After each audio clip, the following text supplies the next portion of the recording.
Welcome everybody to Machine Sentai Kiramager podcast of Toku Portal AI tried to do something stupid and I failed miserably. Congratulations on me. God damn it. That's twice in a row. At least I didn't call myself Rai. No, but twice in a row, you have failed to just properly introduce the podcast. At least this one I had a reason for it and I just failed miserably. Well, what was your plan? To semi-wrap the opening. Did you, plan that out ahead of time, or did you decide as I hit start? Yes, as you hit start. It was as you hit start. Welcome everybody to the Machine Sentai Kiramager episode of the Toku Portal podcast. That's how that was supposed to play out. I got a Pink Ranger as a cube as a Christmas gift. It's adorable. I don't know why a cube. It's a thing this place did, I guess. Kawaii Cubes, Wish Factory LLC. Nice. It's Christmas! Well, actually, God, I think it's Christmas. Well...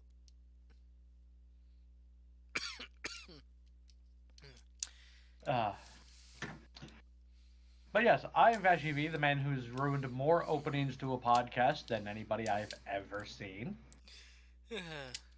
I'm Rai. I'm the guy who hit start on OBS. I gotta start planning shit better. More than not at all.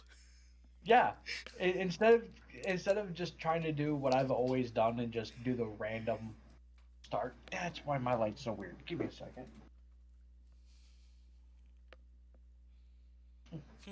There we go. Now my face is less bright. Well, shiny bright.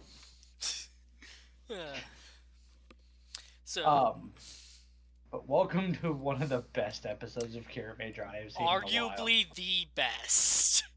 Oh yes. Depending on how other things play out, yes. So it's Christus. Christus is a holiday on Christalia. It is a holiday all about gratitude. There is one rule. You cannot insult others.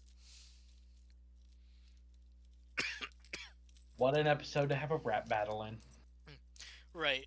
So, we know that the Yodam army studies the planets, the cultures of the planets they're taking over.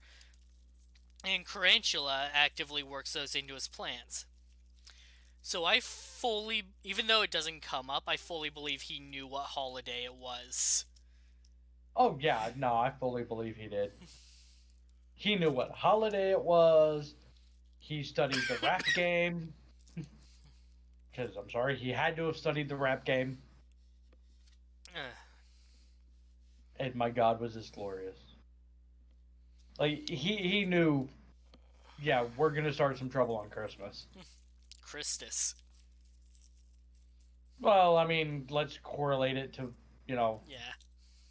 This is how you have a Christmas episode without having a Christmas episode. Yeah, Christmas is actually closer to Thanksgiving, really. Right, but all the imagery is like that they use for it is basically Christmas. Like that image they keep flashing back to. I mean, it's got the tree, the snow, a guy who kind of looks like Santa. So, Tarantula's plan is a rap battle. And he's taking the stage himself. He just has one of the grunts, he being his DJ. Yeah.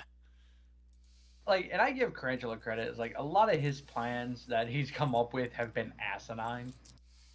I mean, literally, he chose aesthetic over effectiveness.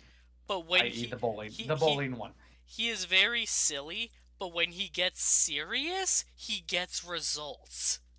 Yeah, and this is the second time he's truly gotten serious because the last one was the Was a game of game of red red light, light, green light. green light, and he nearly won.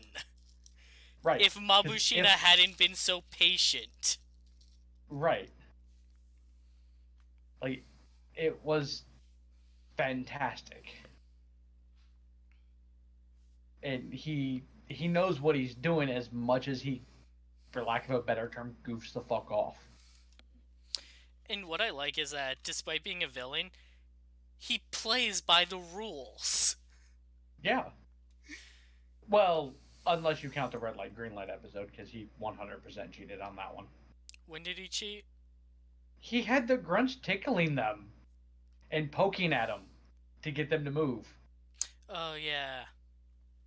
He cheated at red light, green light, but not in a rap battle.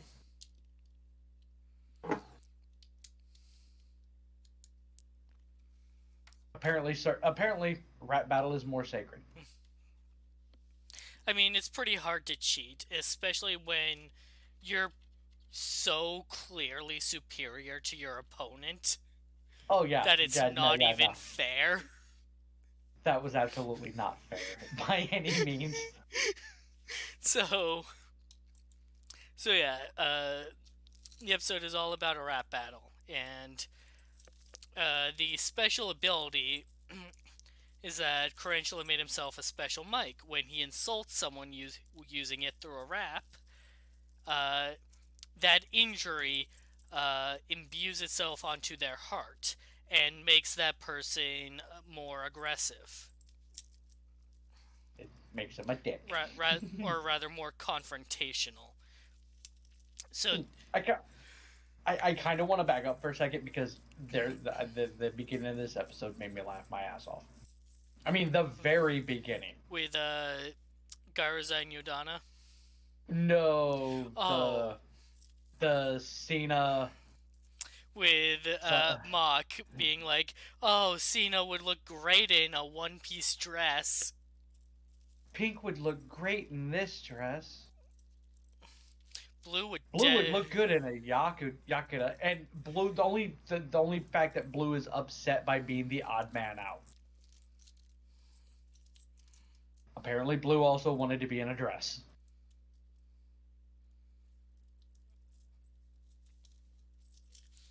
I don't know. Because he literally yells out, "Why am I the odd man out?"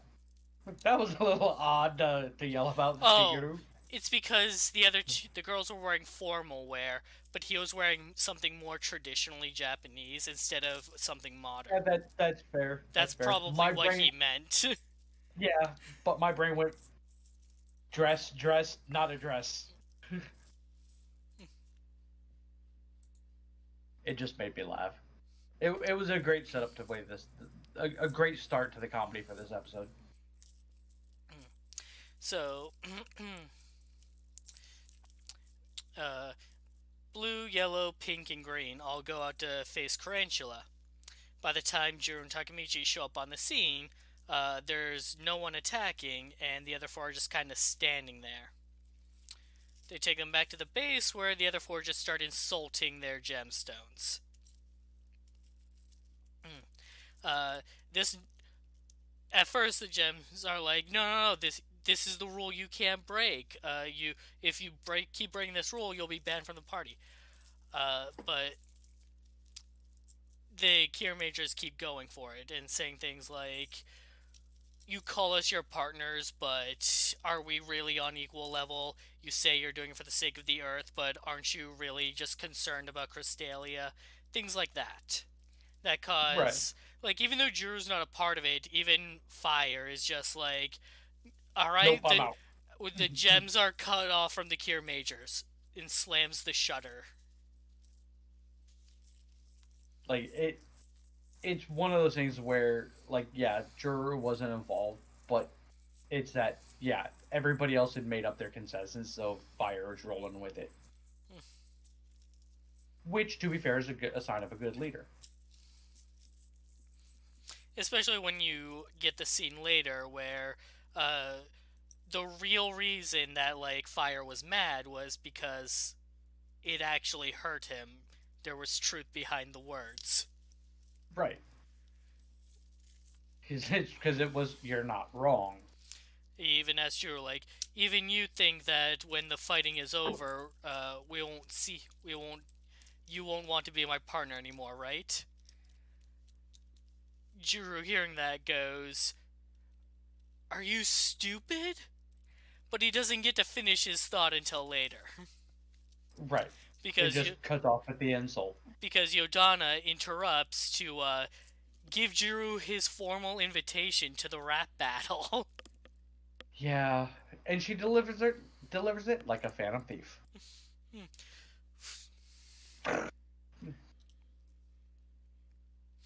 Before that, The amount of research, the amount of research Tarantula did. Before that, though, like, Takemichi and Jiro go to take on Tarantula, where they learn the truth about the power.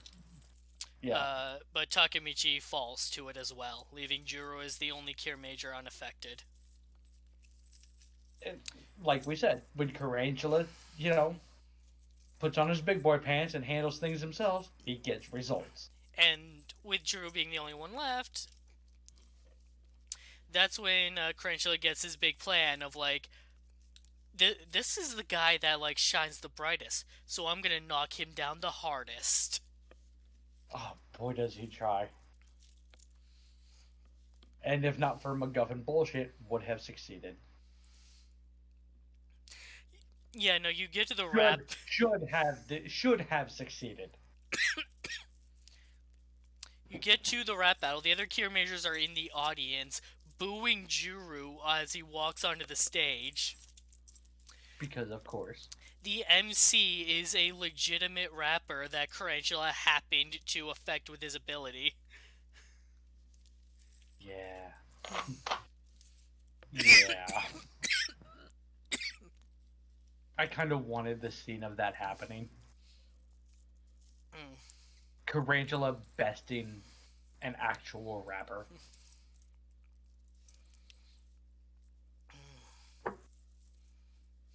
But instead, they make up for it with round 2. So, round 1, Tarantula's raps are all about how his plan is succeeding and how Jiro is all alone and can't throw insults for shit. Whereas, because he can't throw insults right, for shit. Jiro's counter is, why should I, basically. Right. So Clapometer favors Tarantula. Round 2, Yodana in her awesome outfit. And Jiro has to rap while Betchats are attacking him. Because again, in this, shield sheet. And all of her raps are about how Jiro is alone and how his situation is hopeless. Which, again, not wrong. Logistically. And Jiro just doesn't have a counter for it. Like everything she said is true. He is alone.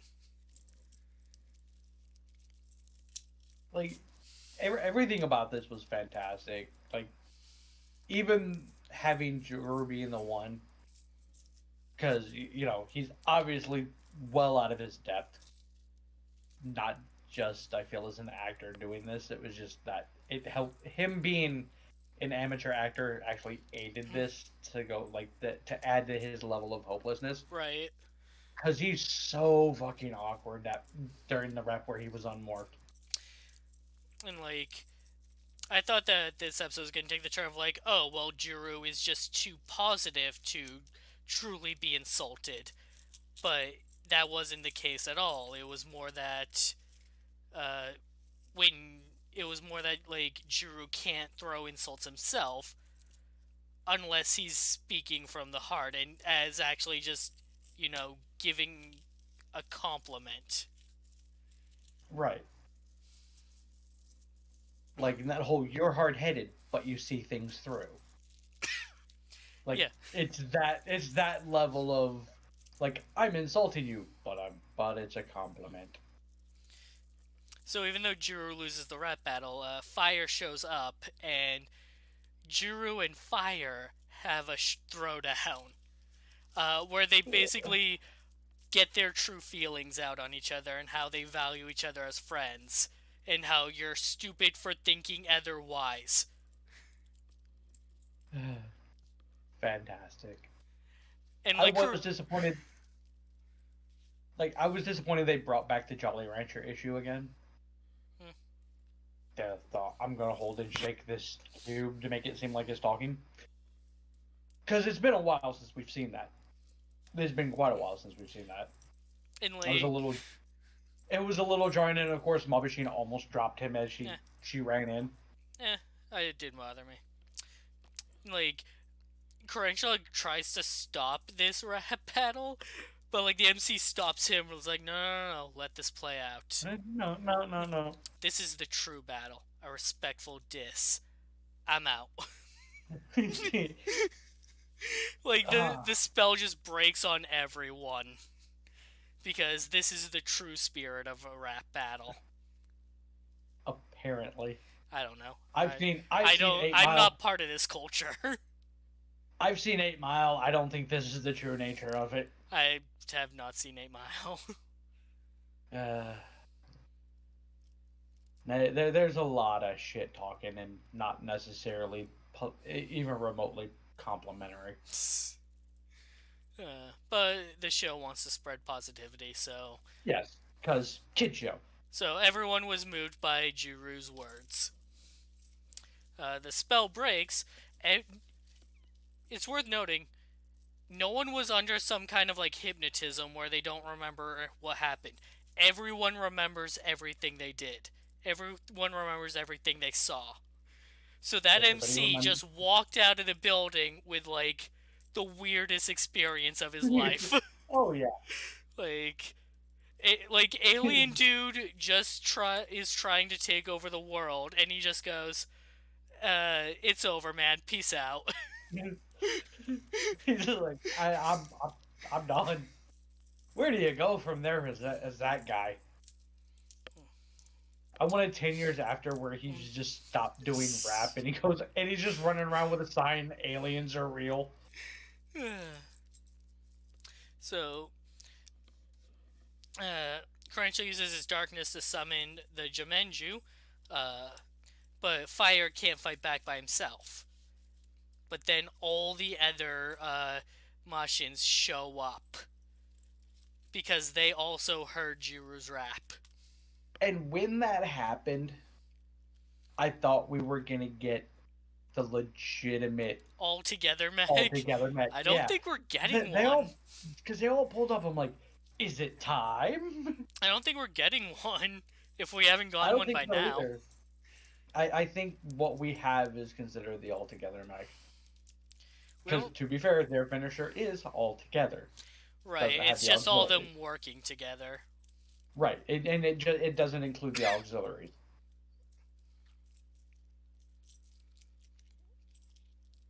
But then we get the most epic roll call. Right, as their machines like flash behind them on screen. And all of the machines get called. And speaking of the roll call, you know how the Kiramager pose is like really weird? Yes. Did we talk about this before, where it turns out they're forming the kanji for their name? No, I didn't know that's what they were doing. Yeah, they're forming the kanji for... I don't know which part of it, but they're forming the kanji for it. That makes a lot more sense now. It's why, Blue is holding Pink in the air with her arms spread wide. Yeah, those are the lines. And it's why... it's why Green has her, leg wrapped around Tamitono, because she's doing a curve. Huh.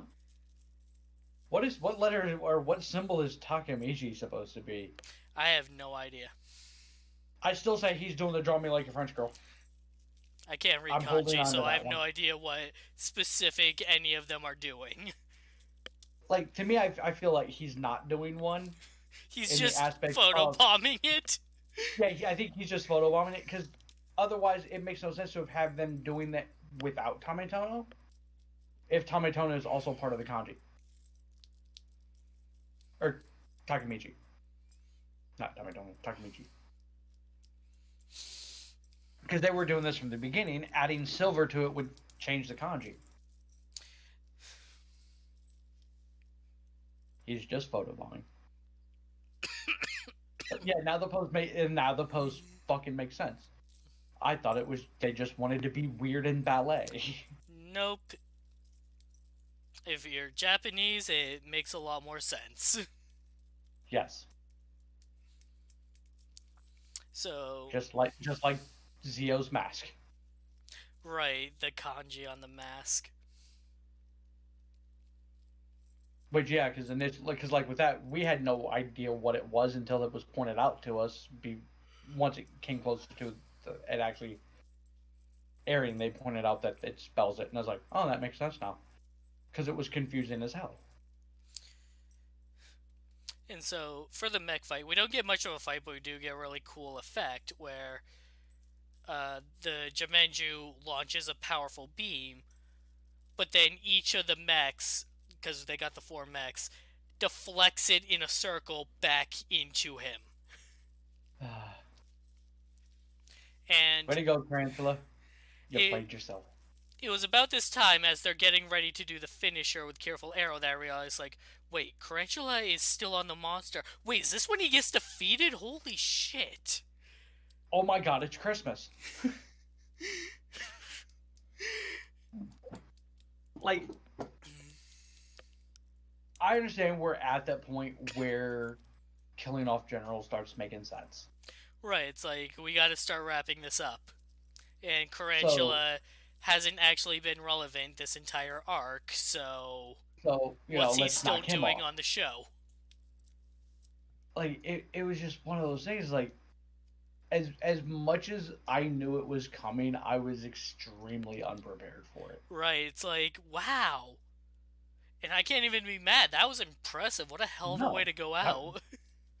he went out on top Like, of a monster. legit, he went out on top of a monster, he went out on top of his game because this was his best plan in the entire series. And he went out on top of the hype for the show because, all the setup leading up to the fight was, like, really strong and powerful for the heroes as well. It's like Right, everything was just so appropriate for, like, yeah, you know what? It'd be more surprising if they didn't kill him with this. right. Like if they'd have done the whole last minute him portal out, it would have been like, oh no, that'd have been Like, cheap. what are you gonna do to, like, top To this, top right? that, Mm. let him find out that Yodam is just a cell. So, you know what? The Yeah. very You had the same thought, didn't you? the very beginning of the episode, Yodana is walking into Garza, and for a moment, he mistakes her aura for Yodam himself. And it's like, what does that mean? Is Yodana, like, is she him? Is she Yodam himself? Or is she, like, his daughter or something? Or, like, a puppet? That, Or like, the vessel. the vessel. The vessel would make sense as to why Garza saved her. Yep, because it was getting ready to crack and Yodam wasn't ready to be revealed. Right, she had that, like, demonic transformation, didn't she? Yeah, Yeah. she started Okay, going yeah, fucking she's the bonkers. vessel. Yeah, you're right, Yeah, she's the vessel. like as soon as I saw that, I'm like, ah, crap. Yodam's inside That Yodana. that's why he hasn't been active this whole series. He's been asleep, Yeah, Yodam's incubating. in Yodana. Yodam's in Yodana, So and I'm disappointed it's not me. when they finally do defeat her, he's gonna crack open. Yeah, shatter. Which I hope they do that justice when that happens. Like, I want it dark, you know, lit red or whatever, like red background, red smoke or whatever. And then, like, Paint the the, sky red. yeah, paint the sky red, have, like, the cracks appear on her, like the Fengire marks. but just all over and just shatter out like glass to reveal evil incarnate. I would love that. In fact, make it slightly sympathetic for Yodana. Like, make her Oh realize yeah, that with this, she is actually going to die. because like they've started to do the same thing they did with Tarantula and actually like humanize her. Tarantula was easier than Yodana because, well, Right. fucking Tarantula, At he's first, just been a goofball. at first it was just small things of like, what is a bow and arrow? Like, what is a mannequin? But then you started getting things where she's like, ice cream, this stuff is good. And rap battle, yeah, sure, I'll get in on that. Like, let's throw Right. down. Like it goes from being, very ignorant of what she's attacking to finding things that she likes about the things she's attacking. When is an appropriate time to laugh? Right. Like she's slowly humanizing herself, and at the same time the show's using that to humanize her to us, which is going to make it all worse when, you know, she pops like a balloon. Hmm. It's going to be depressing now that I think about it. God damn it. This is not a show I wanted to make me depressed for So, any reason, and I just depressed myself with it. so, Damn it. so the new Sentai, Zenkaiger. Uh, We won't get into specifics for people that are avoiding the reveals and the spoilers, leaks. yeah. Yeah, the spoilers. But basically, there are some design choices that come across as questionable. There's some name choices too. Yeah, okay, I can't figure that one out. Like, why? Everyone else has their pattern. Why is he the odd one out? Right. It makes no sense for him to be the odd one out. Was the That's, normal thing not viable? oh, you remember what that mech was called, right? No, no, no, It no. ended with that, but it started with something else. The Well, like, original mech, because it was die. hold on. Let me look this up. I was thinking the series names, not the mech names. So let me just look that up real quick. Um, And yes, we're trying to word this in a way to avoid spoilers, but we want to vent about this. but it's an anniversary series, so it has ties into past series. So that's why we're talking about this. Uh,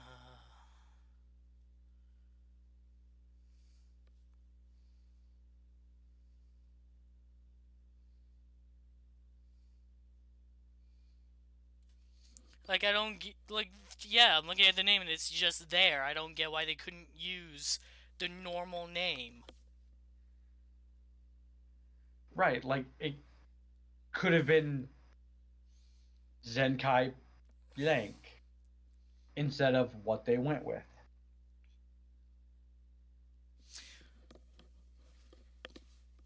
Uh, but my point is The that design choices alone are kind of screwy.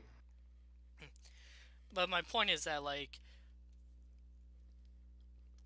sorry, when I was talking about this the other day, I said, it still hasn't sunk in yet that this is what we're getting after Kiramager ends. Oh yeah, no, it's very much a trip. It finally sunk in for me, and you know what I realized when it did? It doesn't matter. If it does end up being a bad series, it's fine. We just got 3 bangers in a row. This is true. We're due for a failure of some sort. Like, yeah, To be fair, it would be disappointing if it was a bad series, and particularly so because it's an anniversary one. But I can't be too mad about it.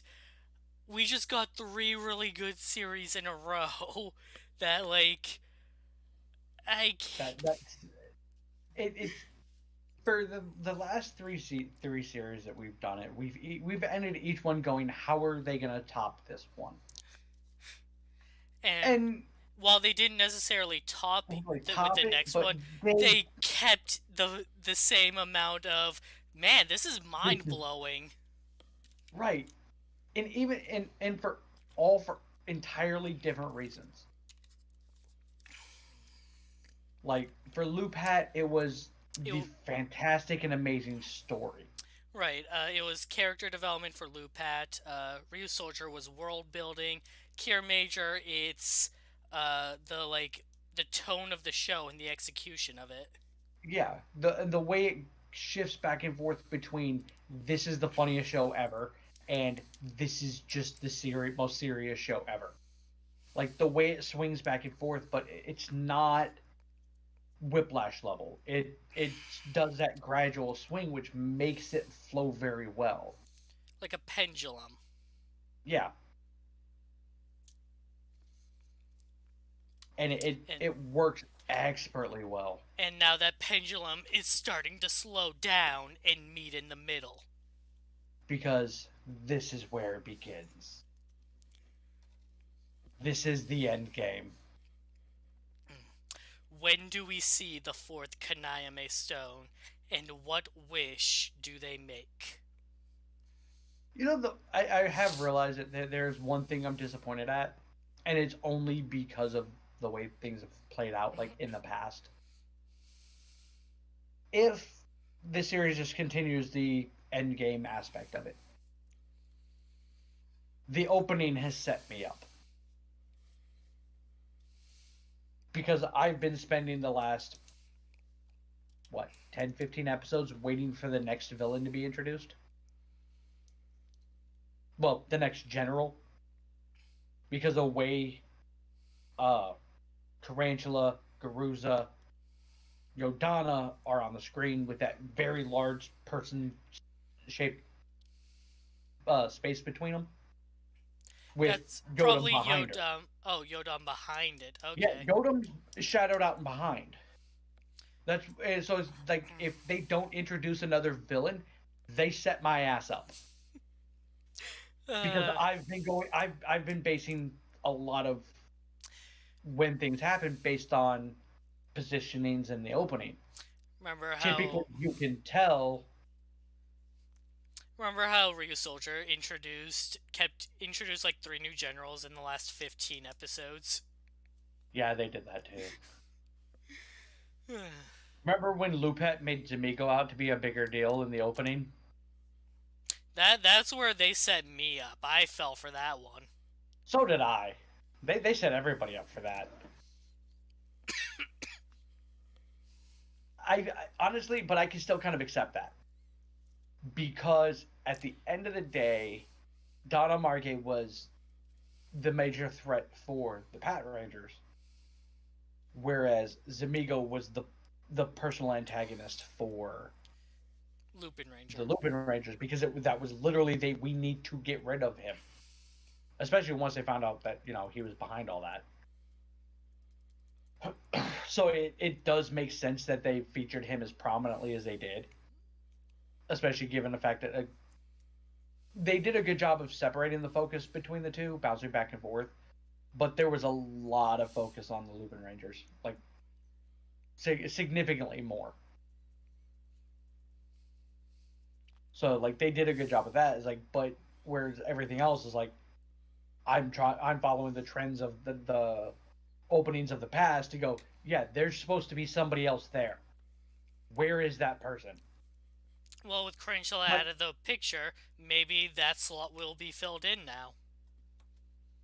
yeah, that is a possibility, and you know, we'll see how that plays out. Because we have until what is it, March 7th? Is it? I don't remember. Yeah, March 7th is the start of Zenkaiger. Let's see here. This is episode 36. So, 37, 1, 2, 38. 3, 4, 5, 6, 7, 8, 9, 10. 10 more episodes? Did I count that right? 10 or 11. So it'll be 46 to 47 episodes. Which is not a bad, which is fairly solid. Not the, glorious 51, but I mean, plenty of time for a lot of crap very to few happen. Sentai even hit 50.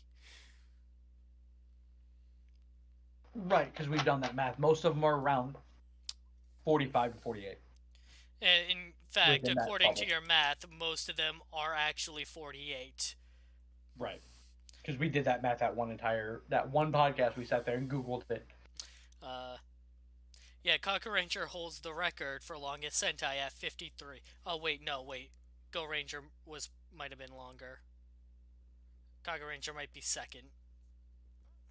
Yeah, one of those two. I think I stuck with all the ones that I did were just You did a lot of Heisei. recent ones. Yeah, mine was all Heisei era for the ones that the list that I had. But yeah, it's like there's still plenty of time for a lot to happen. But yeah, no. What do you think their wish will be when they do obtain the fourth Kaname stone? Based on how things play out, let's fix the Earth. Fix the Earth. Okay. Because in my head, it plays out. Yodam shows up, Rex's house. They find the last stone. They defeat.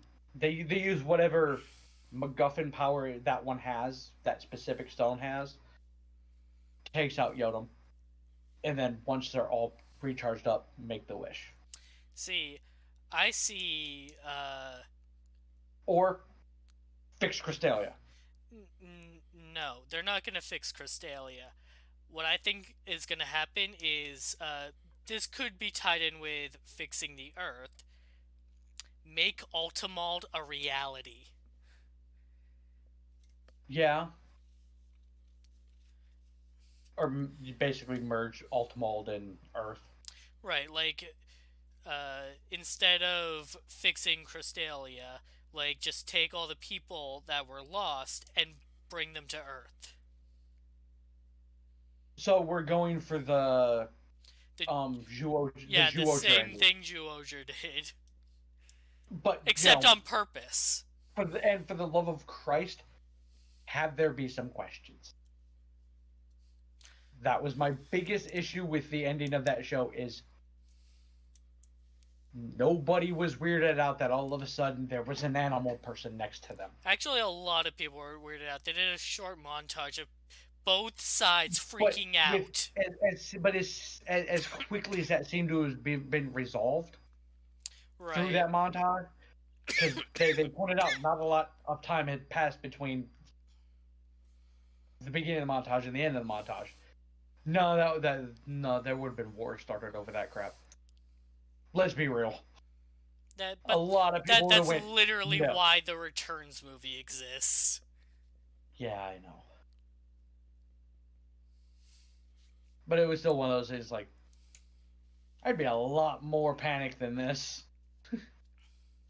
I've seen how humans react to things that make sense.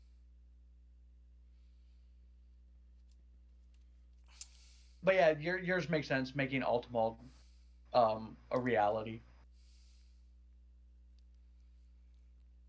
Which would give, even if it is, it's still going to be in this other space, that's fine, but it would give them I don't think their so. home. I think when I say make Ultimald a reality, I mean like literally like take the Crystalians that were lost in the Jotunheim invasion, put them on Earth, and make so like his dream a reality on Earth. Right, and so the Ultimald itself won't have a reason to exist anymore. Like the king himself could move to Earth and possibly create a haven, like a city, specifically for them, like hey, Crystalian city, for the gems to live in and such, and that way, like everyone can still be with their partner, because That's the promise that was set up in this episode, that they would still be partners even after the fighting is done. Right. And it does make sense for them to. Yeah, because then if they do that, then there's no point for King to continue his keeping his magic dimension open. It's because literally the only reason it exists is because that's where that magic stone lives, and that's the magic stone that can heal the other stones. But if uh, this kind of thing becomes the norm, if the two worlds merge, then he doesn't need to hide in another dimension. He can just plop himself on Earth. And nobody will care. Yeah, it makes sense. Yeah, I'm okay with it. I mean, unless Altamont itself is like a recharging station that he has to return to, I feel like as it is right now, he just needs to be somewhere and he chooses to live there because it's literally his ideal world. Right. He literally made it. Why wouldn't I live in it? Makes sense. He lives in his own little world, but it's okay. They know him there. Yes, that was a dumb joke, and I know.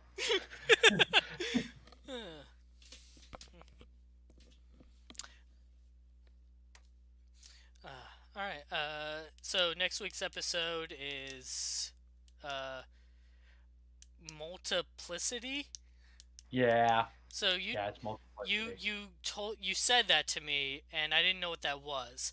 So I looked up the Wikipedia article on it, and I don't get it. Is that guy like the biggest idiot ever?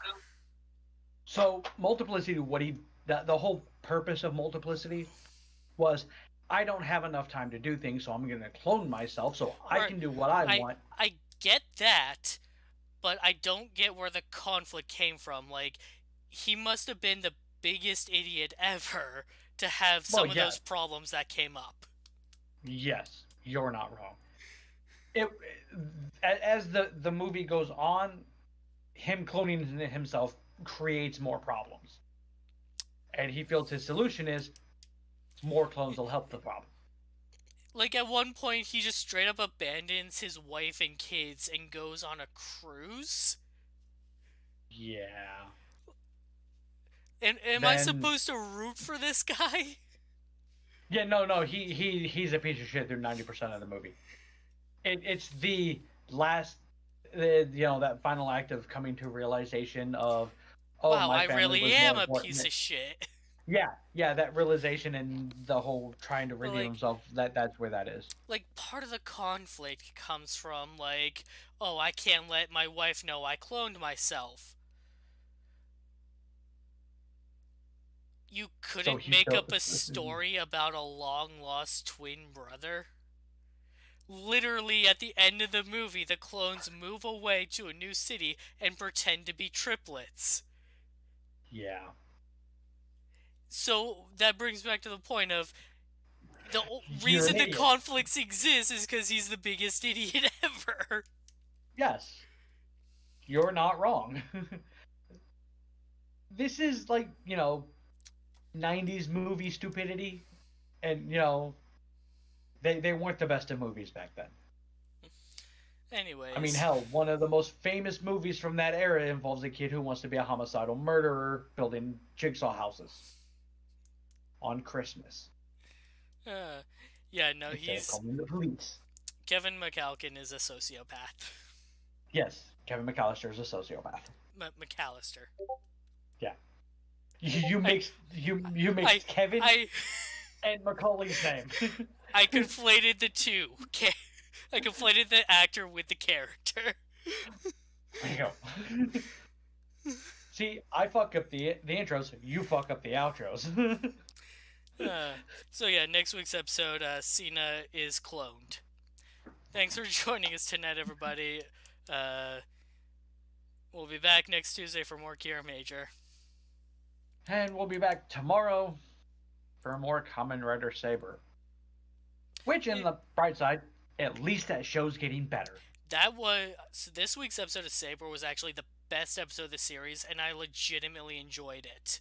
Like, no backhanded compliment at all. Like, it was genuinely a really good episode.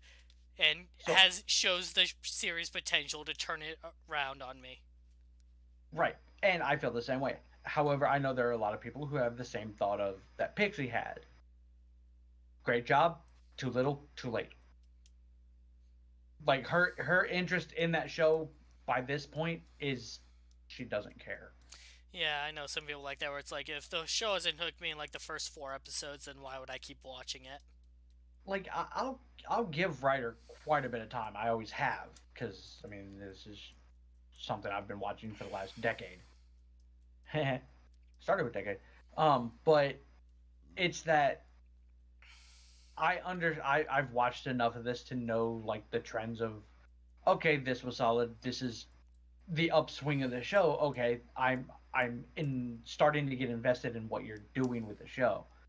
It still has a few problems, but it's much better. Still interested in what the fuck is going on next week. But for that, tune in tomorrow. Thanks for joining. We'll see you next time.